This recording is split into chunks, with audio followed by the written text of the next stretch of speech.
Bueno, entonces, el primer punto decía del TP de inyectables, cuáles son las ventajas y desventajas de los medicamentos inyectables.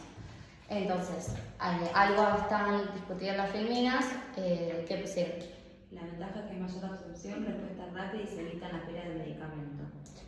Bien, sí, eso tenía que ver con que directamente en las vías de administración, o sea, en todos los inyectables que son las vías de administración parenteral, por lo general el fármaco depende qué vía puntual, si es intravenosa, intramuscular o subcutánea, pero en las tres el fármaco se absorbe muy rápidamente, a diferencia de la vía oral, donde tiene que pasar por todo el aparato digestivo y en su metabolismo, ¿sí? En el hígado parte de ese activo se pierde, bueno, comparado a las vías parenteral, que no pasa por el aparato digestivo, el fármaco se absorbe rápido y por eso no se pierden cantidades apreciables de principio activo, ¿sí? Del medicamento.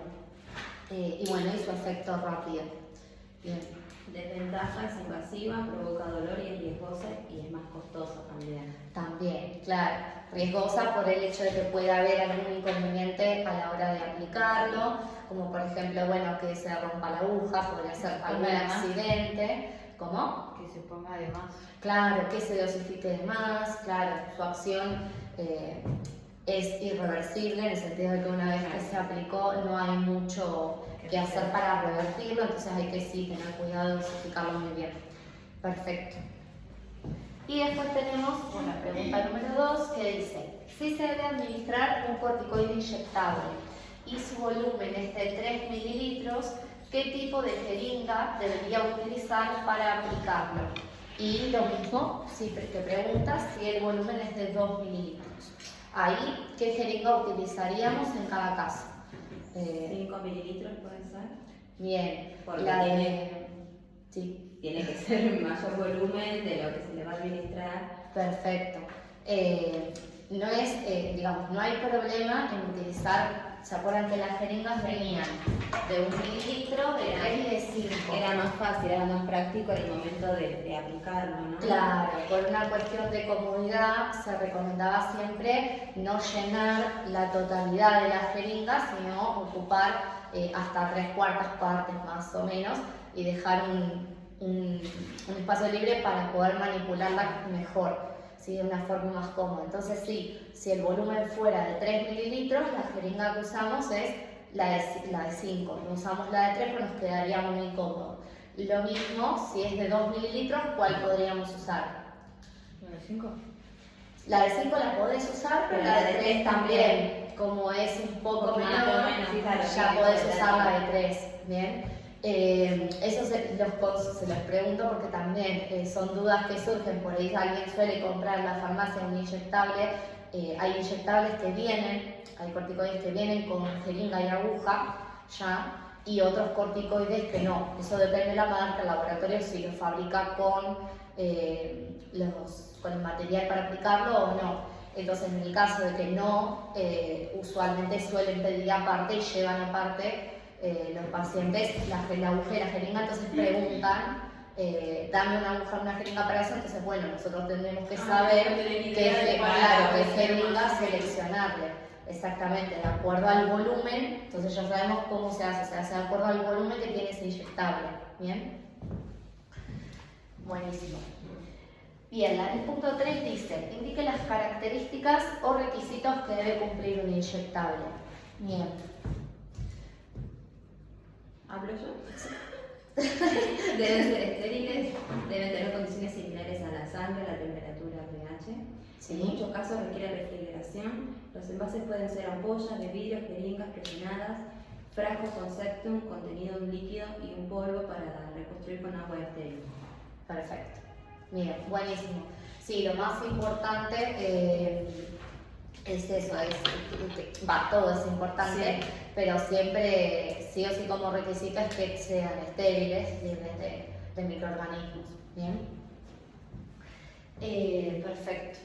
4. Dice, indique las características de una vía de administración subcutánea y una vía de administración intramuscular. Empezamos con la subcutánea. características en cuanto a cómo se aplicaba, qué cosas hay que tener en cuenta que son importantes. La jeringa se coloca a 45 grados. Perfecto, sí, vía subcutánea, siempre la jeringa a 45 grados respecto a la piel. ¿Algo más? Menor velocidad de absorción, Bien, permite autoadministración sí, y el sitio, perfecto. también puse el sitio de aplicación. Eso Bien. también iba Permite con- Sí, sí, permite. De 5 De 0,5 a 2 mililitros. Claro, a 2 mililitros, claro, son volúmenes, para la vía subcutánea se deben administrar volúmenes muy chiquititos, de hasta 2 mililitros se puede. Y sí, dentro de lo que son comparado la vía intravenosa, intramuscular y subcutánea, la subcutánea es la que tiene menor velocidad de absorción por una cuestión de que tiene que, para poder llegar a la sangre, tiene que atravesar, tarda más en absorberse, ¿bien? Por la capa de tejido en la cual yo lo aplico, ¿sí? Yo en el subcutáneo tengo la dermis, epidermis a la capa de piel y después tenemos abajo el tejido subcutáneo que es el tejido graso. Ahí es donde se administra y abajo está el músculo y todo ese músculo irrigado por vasos sanguíneos. Entonces hasta que se absorbe, la velocidad de absorción de la vía subcutánea es un poco menor, por eso dice eso. Perfecto. Intramuscular, Bien. la jeringa se coloca a 90 grados, Bien. es menos dolorosa, se inyecta en el tejido muscular y eso se absorbe a la sangre. Bueno, se aplica soluciones acuosas, oleosas, emulsiones y suspensiones. Bien. Eso es importante aclarar que en la vía subcutánea solo tienen que ser soluciones también, al igual que la vía intravenosa. No la nombra la intravenosa, pero también. En el caso de la intramuscular se pueden algunos otros tipos de líquidos, de soluciones. Y si el ángulo bueno es 90 grados y como el músculo no tiene tanta inervación, por eso es que no duele tanto en esa vía de administración cuando se pincha el músculo. Buenísimo. Bien. Después tenemos, indique ejemplos de medicamentos que se administren por vía subcutánea y por vía intramuscular. Por vía subcutánea, un ejemplo, ¿cuál podría ser? Antigripal, insulinas. Perfecto. También. Las insulinas, sí, la vacuna antigripal también, la heparina, muy bien. Perfecto. ¿Y la vía intramuscular? Antigripal también puede ser, antineumótica, corticoides, penicilina, metoclopramida, anticonceptivos. Perfecto. Bien, genial. Exacto. La vía intramuscular es la que tiene por ahí más, hay más tipos de medicamentos que se deben administrar por esa vía.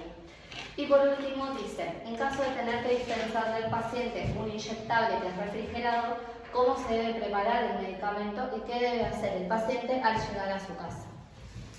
No me sale el nombre de la bolsa, pero son bolsas refrigerantes, o sea, con refrigerantes, no sé cómo se llama.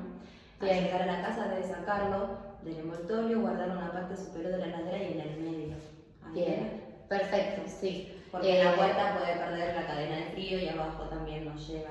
Claro, Se puede exacto. Se puede congelar. Claro, no sé el resto que había puesto para las chicas. Yo no llegué a esa. Ah, yo tampoco. Es eso en realidad. ¿Cómo? No, las 5, que no la había puesto. Ah, sí, en realidad es así, perfecto. Lo que es importante es cuando nosotros dispensamos a la farmacia un inyectable que es refrigerado, lo que se debe hacer es colocar bien en unas bolsas, que esas bolsas son las mismas que trae la droguería para ese medicamento, que uno las reutiliza y se las da al paciente, van circulando así. Son bolsas térmicas, se les puede llamar también, en la cual se pone adentro refrigerantes, que también los traen mismo las droguerías, en las farmacias hay un montón, suelen tener por demás, que se acumulan. Y bueno, se coloca ahí adentro, se cierra esa bolsa térmica y después eso se le entrega al paciente. Lo que hay que decirle es que cuando llegue a su casa y saque todo, no lo tiene que guardar con la bolsa, sino que saca el medicamento, la caja así como está y la mete en el medio de la heladera. Atrás, como decía, se puede congelar porque la temperatura es más fría en el fondo de la heladera por lo general, y en la puerta también, como uno está abriendo y cerrando, hay muchos cambios de temperatura que tampoco sería bueno que sufra el medicamento, entonces lo ideal sería en el Como medio se de corta la heladera. en la puerta, ¿no? Claro, y sí, Cortarla. al abrirla y cerrarla tantas veces no mantiene una temperatura constante. Entonces lo ideal sería eso, ¿bien? Perfecto. Bueno, hacemos. Ahora empezamos la clase de inyectables, después en el medio hacemos un descanso y después seguimos con la clase. Si no es tanto. Bien. Clase.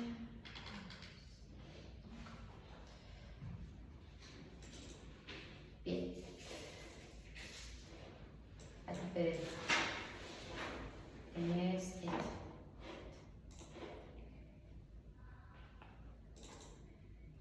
Ahora sí. Bien, presentación de diapositivas. Perfecto. Bueno, vamos a ver entonces hoy que el tema que nos compete, que es la clase de vacunas, que está bastante ligado porque son un tipo de inyectables, ¿no? Bueno, la vacuna es un medicamento, ¿sí?, que está destinado a la prevención de enfermedades causadas por microorganismos, ya sea virus y bacterias, virus y bacterias. La vacunación es una forma sencilla, ¿sí?, y muy eficaz de protegernos contra determinadas enfermedades que son dañinas antes de entrar en contacto con estas enfermedades, ¿sí? Las vacunas lo que hacen es activar las defensas naturales de nuestro organismo para poder hacerle frente luego a la enfermedad cuando el virus realmente nos infecte. ¿Bien? Tras vacunarnos, ¿sí?, lo que hace nuestro sistema inmune es producir anticuerpos, que son esos mismos anticuerpos que nuestro sistema inmune produce si estuviéramos en contacto con el virus real y vivo que infecta y que está causando la enfermedad. Bien, con la diferencia de que las vacunas contienen solamente virus o bacterias que están atenuados o inactivados, como se les puede llamar, o muertos, de tal manera que no van a causar, no van a producir la enfermedad, el cuadro sintomatológico y demás, ni tampoco las complicaciones que trae si la persona se infecta con el virus vivo, ¿sí?, con el virus posta. La mayoría de las vacunas se inyectan, o sea, son inyectables, ya sea por vía subcutánea o por vía intramuscular, pero también hay otras vacunas, por ejemplo, que son por vía oral o por vía, o que se nebulizan y se hacen nebulizaciones y es por vía inhalatoria, ¿bien? Por ejemplo, un ejemplo de la que es oral es la vacuna de la para la poliomielitis, es oral. Para los chicos hay una de las vacunas que se da que es oral, porque su sabor es horrible, pero bueno, de chiquitos hay que bancársela. Bien, entonces, ¿por qué es importante vacunarnos? Porque gracias a las vacunas justamente se logran controlar un montón de enfermedades, ¿sí?, y justamente impedir las complicaciones de la enfermedad. Que uno esté vacunado no quiere decir que no se agarre la enfermedad, que no se infecte. Lo mismo pasaba con todo esto del COVID. Lo que hace la vacuna es preparar a nuestro sistema inmune para que el día que ingrese el virus, toda la sintomatología y las complicaciones que pueda traer esta enfermedad no se den, porque nuestras defensas ya están preparadas, nuestro cuerpo ya está preparado para enfrentarlo y eliminar o destruir ese virus o bacteria. ¿Bien? Entonces, el objetivo es ese, ¿sí? Y bueno, a través de las vacunas se han logrado erradicar varias enfermedades a lo largo de los años, desde hace muchos años, como por ejemplo la viruela, que es una enfermedad que gracias a la vacunación fue erradicada y ya no existe ningún caso en el mundo de viruela, como hasta hace capaz 40 50 años, sí. Entonces, bueno, es muy importante. Esto también es importante, ¿por qué? Porque siempre va a haber un porcentaje de personas que no van a poder vacunarse porque muchas veces las vacunas tienen contraindicaciones en determinados pacientes, por lo que no todo el 100% de la población se va a poder vacunar. Pero es importante, ¿sí?, que los que pueden vacunarse se vacunen. ¿Por qué? Porque cuando supongamos que un 95% de la población está vacunada, ese 95% que está vacunada va a servir como de escudo protector para ese 5% restante que no se puede vacunar porque tiene contraindicada la vacuna. Bien, porque eso es lo que se conoce como protección o inmunidad de rebaño, ¿sí?, que es cuando los que se pueden vacunar hacen de escudo protector, por así decir, para los que no se pueden vacunar, ¿sí? Este fenómeno es lo que se espera que pase, que bueno, ahora está pasando, pero bueno, falta mucho porque es un proceso de años, no es algo que llega con el COVID. Lo que se trata de lograr con las vacunas es eso, es llegar a la inmunidad de rebaño, para evitar y proteger al resto que no se puede vacunar o que por algún motivo está contraindicado o no lo hizo. ¿Bien? Bueno, con la vacuna del COVID es bastante polémico todo, fue todo muy... pero bueno, hay que vacunarse. Bueno, las vacunas, ¿sí?, se pueden clasificar en vacunas sistemáticas y vacunas no sistemáticas de acuerdo a si están incorporadas en el calendario de vacunación. Las vacunas sistemáticas son aquellas que sí están incorporadas, que son obligatorias, y las vacunas no sistemáticas son aquellas que no están incorporadas y que solo se recomiendan o se aconsejan en ciertas personas. Un ejemplo es la vacuna de la fiebre amarilla, que se aconseja y se recomienda en aquellas personas que van a hacer viajes a zonas tropicales o áreas tropicales, que son las zonas endémicas donde está el mosquito que se te transmite el virus de la fiebre amarilla. Entonces, bueno, en esos casos puntuales es donde se aconseja administrarse la vacuna previamente antes de hacer un viaje a ese tipo de zonas de riesgo. Bien. Y vamos a ver qué tipos de vacunas existen, ¿sí? Existen 3 métodos, ¿sí?, a la hora de diseñar y de fabricar una vacuna. Existen 3 métodos diferentes para fabricarlas, ¿sí? Bien, estos métodos se distinguen entre ellos en función de si utilizan virus o bacterias íntegros, un fragmento de ellos, y si están muertos o atenuados o inactivados. Bien. Ahora vamos a ver los ejemplos puntuales. Un tipo de método de fabricación de vacunas son las vacunas inactivadas o las vacunas con virus atenuados. ¿Bien? Lo que se hace, ¿sí?, es una de las primeras estrategias para fabricar, para diseñar la vacuna, y lo que se hace es aislar el virus o la bacteria, ¿sí?, que causa la enfermedad, el patógeno, o uno a lo sumo, o un microorganismo muy parecido, y inactivarlos, ¿sí?, por medio de sustancias químicas, calor o radiación. Entonces, de esa manera se logra destruir, atenuar el efecto y la patogenicidad de ese virus, de tal manera de asegurarse que cuando ese virus ingresa al organismo no va a causar la enfermedad, no va a llegar a producir la infección y nuestro sistema inmune va a poder destruirlo. Bien. Y esta estrategia se usa, por ejemplo, para fabricar las vacunas antigripales, ¿sí? Las de la gripe se usan con virus atenuados, con el virus de la influenza atenuado, y también la vacuna de la poliomielitis. ¿Bien? Y lo que tiene de bueno esta técnica es que se hace posible, se permite que sea posible fabricar a gran escala, o sea, en gran cantidad, las vacunas, ¿bien?, por el método de producción. Sin embargo, ¿sí?, esto es lo que tienen: llevar a cabo este método sí es necesario contar con laboratorios especiales para poder cultivar el virus o la bacteria e impedir que el virus por algún accidente o lo que sea se propague, digamos, a la comunidad. Entonces, hacerlo de tal manera de aislar ese patógeno de forma segura para que no haya accidentes. ¿Bien? Y por lo general este tipo de vacunas inactivadas no son de una única dosis, sino que se suelen requerir refuerzos o en pautas el esquema de 2 o 3 dosis, ¿sí? No suelen ser vacunas que se administre una única dosis. Bien.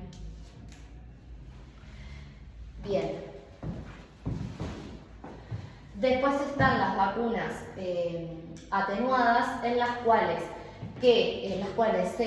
el virus o el patógeno, la bacteria, se mantienen activos, ¿sí? Pero se debilitan. En la anterior, que eran las vacunas inactivadas, lo que se hace es destruir al patógeno, ahí lo matás, básicamente. Y en este caso, en el caso de las vacunas atenuadas, el virus está activo pero está débil. Entonces no tiene toda la capacidad de infectar como si estuviese vivo al 100%, digamos. En esta estrategia lo que se hace es se usa un método parecido al de las vacunas inactivadas y además es posible fabricar también grandes cantidades de vacunas. Bien. Y después tenemos las vacunas basadas en vectores víricos. Se llama así, ahora les explico por qué. Este es un tipo de vacunas, ¿sí? En la cual se utiliza un virus, ¿sí? Como vector. Se toma un virus que no es patógeno, que es porque nosotros dentro de todos los microorganismos que existen hay virus, que pasó como con el COVID, por ejemplo. El COVID, por ejemplo, el virus, puntualmente esa cepa es una cepa que es patógena, que es capaz de infectar, que mutó, porque los virus continuamente van mutando y así van originándose nuevas cepas. Pero, por ejemplo, la familia del coronavirus proviene de una serie, forma parte de una serie de virus que son virus que están presentes, que ya los conocemos hace muchos años y que son los que causan las gripes, usualmente, o que encima a veces hasta algunos son inocuos, que no nos llegan a producir una enfermedad. Entonces se toman algunos de estos virus que son inocuos, que son inofensivos, y lo que se hace es se los utiliza como vector, que es lo mismo que decir como vehículo, para ingresar una parte, un fragmento del virus patógeno. O sea, se toma una porción, una parte, por lo general suele ser una proteína del virus que infecta el virus patógeno y se inserta por técnicas microbiológicas al virus que está inocuo. Y ese virus se lo usa como vector o como vehículo para introducirlo en la vacuna. Bien. Esa es la otra forma de diseñar una vacuna. Bien, entonces se usa esta técnica de vectores víricos, la técnica de utilizar virus o bacterias atenuados o virus o bacterias inactivos o muertos. Bien, esas serían las tres formas de diseñar una vacuna. Bien. Y ahí tenemos descritos los componentes, ¿sí? De una vacuna. Bien. Todos los componentes, ¿sí? de las vacunas son importantes para garantizar su inocuidad y su eficacia. Y bueno, el principal obviamente, que es el que veníamos hablando, es el antígeno, ¿sí? El antígeno justamente es el virus, ¿sí? Lo que llamamos, ¿se acuerdan que lo vimos cuando vimos la clase de sistema inmune, que llamábamos antígeno, nos referíamos al virus o a la bacteria, al microorganismo patógeno o una parte de ese virus o bacteria que se utiliza, en este caso en las vacunas. Entonces el antígeno, que ya dijimos, va a ser una forma muerta o debilitada de un patógeno, por ejemplo virus o la bacteria, que prepara a nuestro organismo para reconocer y combatir una determinada enfermedad en el futuro. Bien. Después, además, ¿sí? Las vacunas no tienen solo este componente, sino que se le agregan excipientes, así como se le agregan excipientes a medicamentos, a comprimidos, a cápsulas, ¿sí? También tienen excipientes.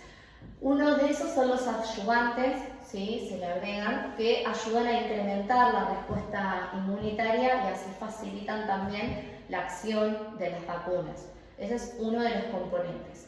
Otros son los conservantes, ¿sí? Las vacunas tienen que tener sí o sí conservantes que además de garantizar la eficacia de la vacuna, además permiten justamente o inhiben, mejor dicho, el crecimiento de los microorganismos, lo cual es sumamente importante porque hay que mantener las condiciones asépticas y esterilidad. Y por último, los estabilizantes que protegen a la vacuna durante su transporte y almacenamiento. ¿Eso por qué? Los estabilizantes van a ayudar a que la bacteria, frente a que la vacuna, frente a los cambios de temperatura que puede sufrir con el transporte, el traslado, que se saca de una heladera, se pone, se transporta, bueno, en todo eso se ponen estas sustancias estabilizantes para protegerla a la vacuna de todo el proceso de transporte y almacenamiento, que es bastante tedioso, y así evitar que la vacuna se eche a perder, ¿sí? Perdiendo la cadena de frío. Pero bueno, igualmente en todo lo que es el traslado también se utilizan las bolsas refrigerantes, o a veces usan las cajas de Tergopol, no sé si las ubican. También se utiliza eso, se le pone el refrigerante adentro y se cierra. Esas por ahí son más efectivas porque conservan un poco mejor el frío que las bolsas politérmicas, pero bueno, de las dos maneras se transporta. De esa manera también incluso se transporta. Bien. Bien, ahora sí, como todo medicamento, ¿sí? Las vacunas pueden causar efectos secundarios. Por lo general, obviamente, son leves. Todos los efectos secundarios de las vacunas siempre van a ser leves. Por lo general puede aparecer dolor o enrojecimiento en el sitio de inyección. Puede aparecer fiebre también, y a los pocos días deberían espontáneamente desaparecer. Bien, aliviarse en 1 o 2 días, no suele tardar más de eso, ya se alivia. Raramente, sí, es muy raro que produzcan efectos secundarios más graves o duraderos, y la probabilidad de que eso pase es de 1 en 1.000.000, o sea, es prácticamente imposible que produzca algún efecto adverso grave, ¿sí? No, por lo general es solo la sintomatología de fiebre, o más que nada el dolor en el sitio de inyección, o si te la dieron por ejemplo en el brazo, pero no más que eso. O puede ser que no aparezca nada, ¿no, profe? O también, sí. Porque a mi nene la otra vuelta le habían puesto 5 vacunas juntas y Sí. me dijeron que podía tener fiebre o algo y nada. Mira, sí, es que también hay una variabilidad que también Depende de cada dentro de las persona, ¿no? personas. Bueno, ustedes no sé si se habrán dado las vacunas del COVID, seguro Sí, si nos ponemos a preguntar. Pero a mí me trato tranqui. Claro. Hay otras personas que por ahí les Claro, por eso, si nos ponemos a hablar entre nosotros, Sí. seguramente nos damos cuenta que por ahí la primera dosis a uno no le hizo nada, a Sí, otro sí. le mató, le duele el brazo, Sí, le sí, cuerpo, todas. la cabeza. Claro, otro no. Depende del cuerpo y más.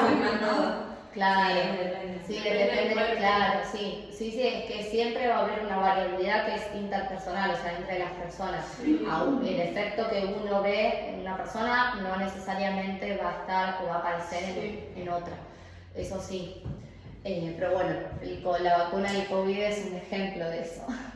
Y bueno, sí, es verdad que las vacunas, a la vez que los medicamentos, que también se someten a una vigilancia continua, las vacunas también, ¿sí? Se someten a la farmacovigilancia para garantizar la inocuidad y detectar algún otro posible efecto adverso que aparezca, que no esté notificado o que sea infrecuente que aparezca. Siempre acuérdense que cuando se comercializa un medicamento, ya sea vacunas o medicamentos el resto, ¿sí? De los que venimos viendo, siempre una vez que el laboratorio pasa a la etapa de comercialización, post-comercialización, siempre hay una etapa que es la de farmacovigilancia, en la cual el laboratorio hace como un rastreo y un seguimiento para verificar que el medicamento no produzca algún efecto adverso que no fue notificado antes, que haya algún inconveniente. Entonces siempre se está siguiendo el medicamento después de su comercialización. Lo mismo pasa con las vacunas.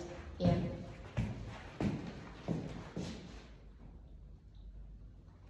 Bien. Ahora sí, las vacunas tienen contraindicaciones. También las vacunas tienen contraindicaciones. Están contraindicadas por lo general las que son a virus vivos y atenuados. Están contraindicadas para embarazadas y en personas con el sistema inmunológico comprometido. Ese tipo de personas que tienen así en el embarazo, y cuando son pacientes que tienen el sistema inmunológico comprometido, por ejemplo, que tienen SIDA, que tuvieron alguna vez un trasplante de órgano, situaciones puntuales en las cuales esos pacientes tienen que consultar siempre al médico para ver qué vacunas puede utilizar, puede administrarse y cuáles están contraindicadas. En todo caso, van a formar parte de ese 5% que no se van a poder vacunar, como decíamos recién. Y por eso, bueno, siempre es importante informar en el vacunatorio por alguna de estas condiciones para que después se pueda evaluar realmente si es necesario hacer una consulta médica. Bien, este es el calendario nacional de vacunación. Yo se los mandé en PDF. Me voy a imprimir cuando no llegue porque acá no se ve bien, pero bueno, este es el esquema actual. Obviamente con los años va cambiando porque se va actualizando y hoy en día existen, los laboratorios también hacen diferentes vacunas, diseñan distintas vacunas y a lo largo del tiempo el esquema va cambiando. Pero bueno, este es el actual y siempre está bueno saberlo porque en la farmacia también muchas veces preguntan qué vacuna les corresponde. Eso pasa mucho, por ejemplo, con la de la neumonía, con la de la gripe no porque se da todos los años, entonces no hay un esquema, pero por lo general los pacientes suelen tener dudas, con lo que más tienen dudas es con la de la neumonía, pero bueno, siempre está bueno saber y concurrir. ¿Cuánto se pone la de neumonía? La de la neumonía depende del esquema que vos tengas de vacunación. Lo importante es que lo hayas tenido, o sea, si vos sos, viste que los que ahora lo vamos a ver, pero las vacunas de la neumonía se administran menores de 5, o sea, hasta los 5 años, y después mayores de 65. Después, bueno, los que están en el medio depende, ahora lo vamos a ver si son factores de riesgo y demás, pero el esquema, lo importante es, si vos tenés hecho el esquema de chico, de grande, ya cuando sos factor de riesgo y pasás a tener la edad de los 65 o tenés alguna patología que te haga factor de riesgo, se da la 13, primero la Prevenar 13 y después al año la Neumo 23 y después te estás protegido por 5 años y después vuelve a empezar el esquema, o sea, volvés a hacer otro refuerzo, pero eso depende, si no tenés el esquema base de chico tenés que hacer ese y después depende, es muy puntual dependiendo de cada situación particular de la persona, si se dio el esquema de vacunación completo cuando era chico o no, pero por lo general en los adultos siempre es así. Siempre se da la 13 primero y después al año la 23. Y por 5 años, si tuvo el esquema de chico, está cubierto. Bien, entonces, bueno, este es el calendario, yo se los pasé y después, bueno, vamos a hacer una actividad para también aprender a interpretarlo y eso para que sepamos. Y ahora sí, vamos a ver la vacuna y que justo venía el ejemplo de la vacuna antineumocócica. ¿Bien? El neumococo, ¿qué es? Es una bacteria, ¿sí? El nombre de la bacteria se llama Streptococcus pneumoniae, no hace falta que se aprenda el nombre obviamente.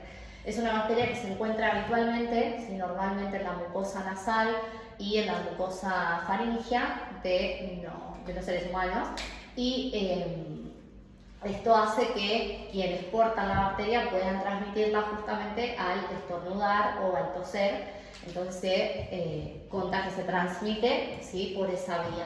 El neumococo puede producir enfermedades leves como otitis o sinusitis y hasta llegar a enfermedades graves como neumonía, meningitis, sepsis, que es una infección generalizada y grave, y artritis.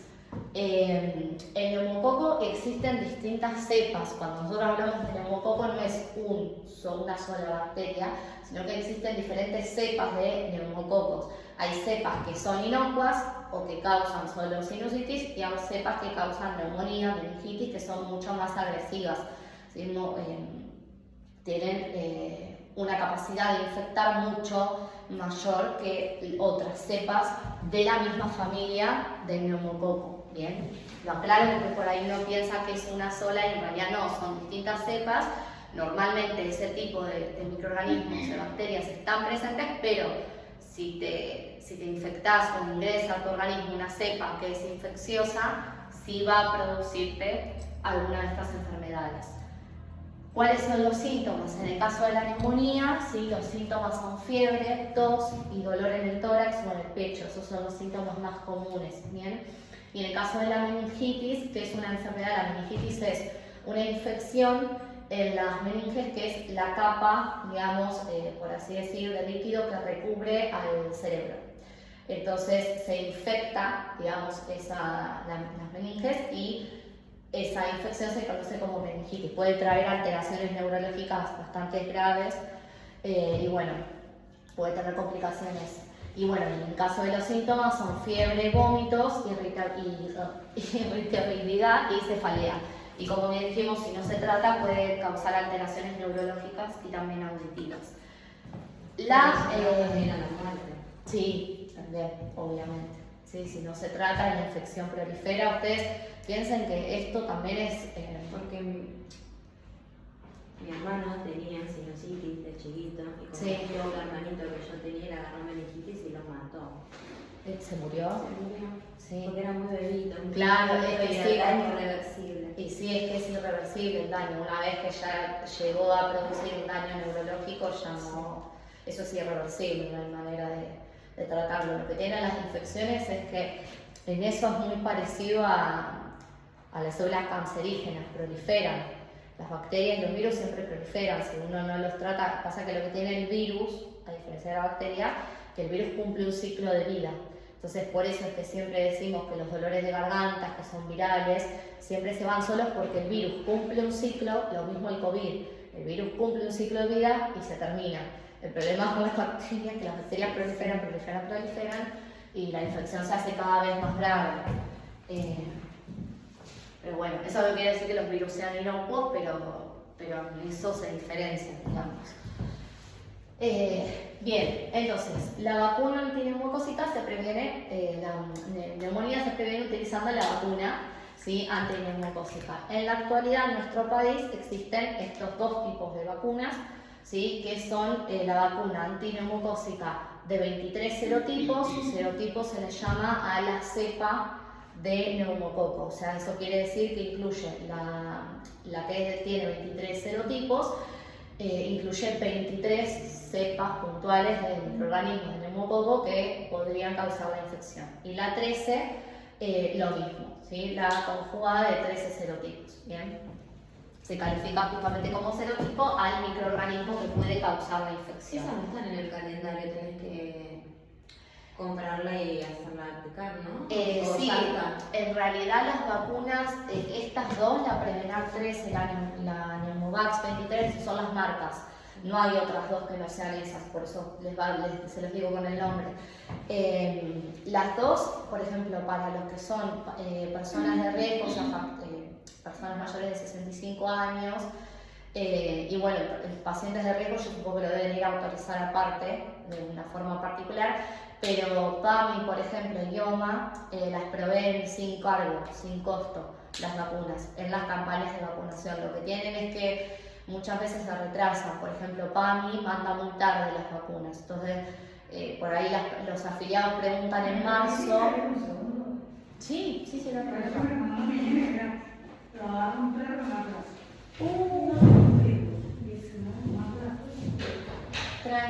Sí, no hay problema. Y bueno, entonces, decía, las mandan tarde, entonces como mandan tarde las vacunas, por ahí el afiliado pregunta en marzo y las mandan en junio. Medio como ahí, pero bueno, se pueden conseguir sin costo. Y en los hospitales públicos, todas las vacunas que están incluidas en el calendario de vacunación se pueden conseguir igual, sin cargo, o sea, gratis, de forma accesible. Por eso, o sea, todo lo que sea, sobre todo las vacunas para los bebés, los recién nacidos, todo el esquema, se puede conseguir. Si uno va a un hospital público, tiene que poder tener acceso, por lo menos, que haya o no disponibilidad de vacunas, eso es otro tema. Eso es otro tema. Pero el acceso está, digamos, sin costo. Hay vacunas que sí por ahí se pueden comprar, por ejemplo, el HPV, necesitas una orden médica, siempre el hospital te va a pedir eso, una orden médica, algo que te asegure la prescripción de esa vacuna, por ejemplo. Y si no, la puedes comprar particular. Comprar la particular siempre existe. Hay gente que sigue, poner afiliados que por ahí de PAMI, que se la quieren dar temprano, no quieren esperar a que PAMI mande las vacunas a la farmacia, entonces se vacunan antes y la compran particular ellos. La farmacia por lo general tiene el stock, o sea, se asegura un stock para venta particular, o sea, compra las dos vacunas, lo mismo con la de la gripe, para venderla de forma particular a aquellos que quieran, o por alguna prepaga. Hay algunas prepagas que cubren por lo menos un porcentaje de la vacuna, y si no, después, aparte, IOMA y PAMI mandan las vacunas de su campaña de vacunación. Entonces, con el carnet, el afiliado se la puede aplicar sin cargo. Y bueno, entonces, esas serían las dos tipos de vacunas de la neumonía. ¿Quiénes deben vacunarse? Bebés y niños, ¿sí? Por lo general hasta 5 años, y todos los adultos mayores de 65 años y aquellas personas que tengan enfermedades o condiciones crónicas. Por ejemplo, diabetes, hipertensión, cardiopatías, enfermedades pulmonares, obviamente, enfermedades hepáticas, alcoholismo, y bueno, todos esos pacientes que son considerados factores de riesgo, por más o independientemente de que estén entre 5 y 65, o si tenés diabetes, hipertensión, te tenés que vacunar igual. Y agentes de salud también que trabajan en hospitales, también se les recomienda vacunarse por una cuestión de que son los que por ahí más expuestos están a todos los microorganismos que abundan en los hospitales. ¿Bien? Y después, por otro lado, tenemos, acá tenemos el esquema de cómo se utiliza la vacuna antineumocócica ahora, hoy en día. El calendario establece la estrategia de vacunación para los lactantes, que es así: la primera dosis a los 2 meses de vida, la segunda dosis a los 4 meses, ¿sí? O sea, 2 meses después, y el refuerzo a los 12 meses, ¿sí? O sea, sería ¿cómo es? Ay, no sé, sería a los 2, sí, a los 2 a las 4 y a los 12 meses, o sea, cada 2 y ahí cada 8 meses. Ese sería el esquema, ¿bien? Y después tenemos las personas de 65 años y más adelante. El esquema de vacunación es la primera dosis, que es la 13, la Prevenar 13, y la segunda dosis con un intervalo mínimo de 12 meses, o sea, 1 año, luego de haberse aplicado la 13, ¿bien? Entonces, en los adultos, el esquema, a partir de los 65 años, te la tenés que dar y se da así, ¿bien? Y como les decía, en personas de 5 a 64 años, el esquema de vacunación cambia. En aquellos pacientes que son inmunocomprometidos, o sea, que tienen, como ya les decía, alguna enfermedad que altera su sistema inmune, por ejemplo HIV, o que han tenido un trasplante de órganos, o patologías en las cuales su sistema inmune está comprometido, el esquema se hace con una dosis de la Prevenar 13, la 13 valente, la segunda dosis a las 8 semanas de la 23, y después el primer refuerzo a los 5 años de la 23, de la Pneumovax 23, y después el segundo refuerzo a los 65 años, si el primero fue administrado antes de los 60, o sea, por lo menos 5 años después del primer refuerzo, 5 años o más, ahí te das el segundo refuerzo. Bien, o sea, el esquema para los que son inmunocomprometidos es un poco más frecuente, o sea, la administración es mucho más frecuente. Bien. Y en los que no están inmunocomprometidos, pero son factores, tienen factores de enfermedades que son factores de riesgo, se da la 13 valente y después al año la 23. Eso es como los mayores de 65. Bien. Después sí se da un refuerzo también a los 65 años, respetando siempre el intervalo mínimo de 5 años con la dosis previa, que es lo que yo les decía: pasan 5 años, vuelve a darse el refuerzo de la 23. Bien. Vamos a hacer un descanso, ahora así no pasa tanto, y ahora seguimos con la parte siguiente.